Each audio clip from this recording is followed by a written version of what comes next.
ఈ పలానోళ్ళు ఇతే అమ్మో వారి జోలికి, వాళ్ళ దగ్గర నుంచి అమ్మాయిని, వాళ్ళ దగ్గర నుంచి అబ్బాయి, వద్దు వద్దు, నువ్వు ఏదైనా తెచ్చుకోమని అక్కడి నుంచి మాత్రం తెచ్చుకోకు. ఎందుకు?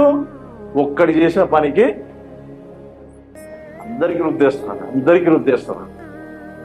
అందుకని నేనేమంటాను తెలుసా, వి కేమ్ టు క్రైస్ట్. మనం క్రీస్తులోకి వచ్చాం కాబట్టి, మనకి దేవుడు వాల్యూ ఇచ్చాడు కాబట్టి ఇతరులకు వాల్యూ ఇవ్వాలి. ఆమేన్, హల్లెలూయా. ఇప్పుడు నాకు ఆ అన్న వయసు పెద్ద, నా వయసు చిన్న. ఆయన నన్ను అన్న అంటాడు, నేను ఆయన అన్న అంట. సో ఈ చనువును బట్టి అన్న ఏమనుకోదు, ఓకే అలా చెప్పండి, ఇలా ఇది వాల్యూ ఇచ్చినట్ట, నేను గౌరవం ఇస్తున్నాను. ఏమన్నా అంటే చనువు తీసుకోవద్దు. మీకు అర్థమైంది? నేను నేర్పించాలనుకుంటా కొన్ని. అందుకన్నా ఈ లైఫ్కి సంబంధించిన ఇష్యూ ఇది, లైఫ్కి నేను చనువు తీసుకోవద్దు అంటే, నన్ను ఆయన అన్న అంటున్నాను తప్ప నేను చనువు తీసుకున్నాను అనుకో, ఏమంటారు దీన్ని? ఆయన మనసులో ఉంటది పాత సామెతలు, కొంచెం రమ్మంటే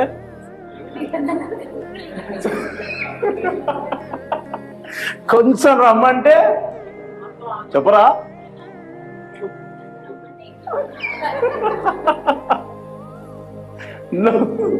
అంటే నీకు అతను నీకు వాల్యూ ఇస్తే అప్పుడు నువ్వు ఏం చేయాలంటే, నువ్వు ఏదో ఉనికిపోవాలని కాదు, give value. Praise the Lord, praise the Lord, that's it, finish.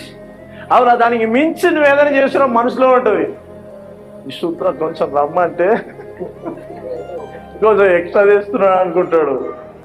హల్లెలూయా, ఆమేన్. ఇప్పుడు నిన్ను తీసుకుపోయి ప్రభు తన సింహాసనం దగ్గర కూర్చున్న పెట్టా కూడా నువ్వు ఎట్లా ఫీల్ అవుతావు అంటే, this is not my place ప్రభా, ఇది నా స్థానం కాదు. కానీ నీ కాళ్ళ దగ్గర ఉండే ప్రభా అంటాం మనం. నీకు అర్థమైందా? నిజంగా స్థానం మనకి దేవుడు ఎక్కడిచ్చాడు? తన పక్కనిచ్చాడు మనకి. ఆయనతో పాటు కూర్చుండబెట్టాను కూర్చుండబెట్టాడు. కానీ మీరు స్టిల్ ప్రభా నీ దగ్గర కూర్చుంటావు ప్రభా. ఎందుకంటే నీకు వాల్యూ ఇచ్చినప్పుడు నీవు కూడా ఏం చేస్తావు? అదే చేస్తావు, గౌరవిస్తాం మనం. అవునా? అందుకని ఏమంటాను, ఈ రోజు నుంచి అయినా మనము నేర్చుకుందాము గాక. నేను అనలేదు, మీరు అనలేదు, మనము నేర్చుకుందాము గాక. వాక్యము వల్ల మనం నేర్చుకుందాము గాక. Give value. వాల్యూలు కోల్పోతున్నాం మనం. గమనించారు కదా మీరు? 1980లో ఉంది, 2025 ఎట్లా ఉంది? పట్టించుకునే స్థాయికి ఏమైనా వచ్చారా? తల్లిదండ్రులను పట్టించుకునే స్థాయి ఎవరు ఉన్నారా? ఎప్పుడు వాళ్ళకి పెళ్ళయి పిల్లలు అప్పుడు కాదు, 10వ సంవత్సరానికే. ఆ కోపం వస్తే ఏం చేస్తుందో తెలియదు. ఎప్పుడు? 10వ సంవత్సరానికే. హల్లెలూయా. వాల్యూస్ కోల్పోతున్నాం మనం. గివ్, ఇస్తే నువ్వు పొందుకుంటావు, ఇవ్వకపోతే రాదు. హల్లెలూయా. మేము షాము, నేను ప్రసాద్ గారు పంజాబ్కి వెళ్ళినాం. పంజాబ్కి వెళ్తే మాకు కొంచెం ఫుడ్ ఎక్కువ, మాకేమో ఆకలి అవుతుంది, వాళ్ళు కొంచెం పెడుతున్నాం. మాకు తొందరపాటు ఎక్కువ, మాకు ముందు కూర్చో అవసరం, వాళ్ళు వెనుక కూర్చోమంటారు. మసీకి అని అంటారు. ఎంత కోపం తెప్పించినా కూడా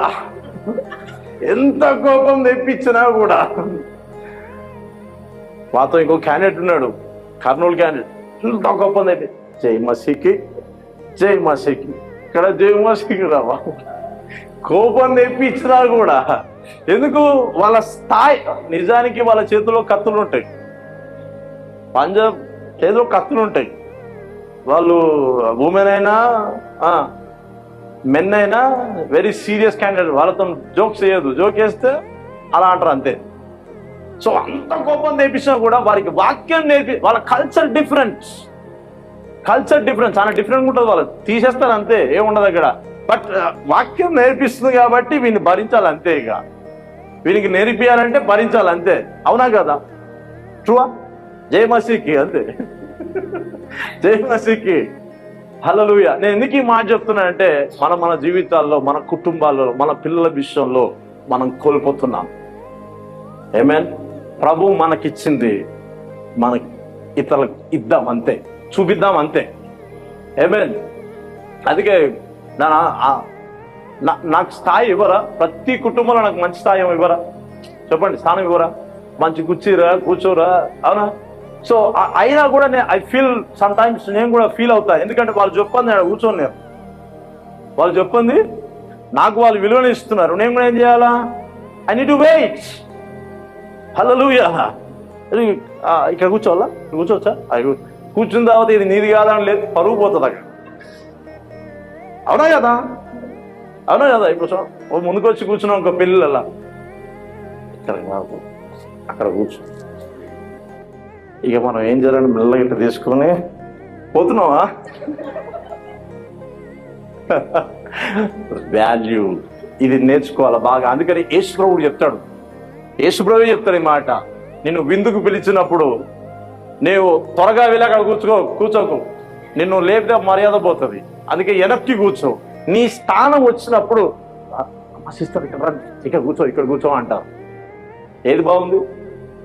నిన్ను పిలిచి కూర్చోబెట్టి బాగుందా? పిలవకున్నా పోయి కూర్చుని బాగుందా? పేరంటానికి పిలిస్తే బాగుంటుందా? నేర్చుకోవాలన్నమాట వాల్యూస్. ఎందుకంటే మన జనరేషన్ స్టార్ట్ అయిపోయింది ఆల్రెడీ, ఇంకొక జనరేషన్ వచ్చేసింది. వాడు అదే నేర్చుకుంటాడు, వాడు ఇంకోటి అదే నేర్పించుకుంటాడు. అందుకనే ఈ సర్నేమ్ వాళ్ళకి అస్సలు ఏమి వద్దు, ఈ ఇంటి పేరు వాళ్ళకి అసలు వీళ్ళ ముఖం కూడా చూడొద్దు అంటారు. ఎందుకు? వాల్యూస్ లేకుండా ఉందాం. అందుకనే కొనబడిన వారము మనం.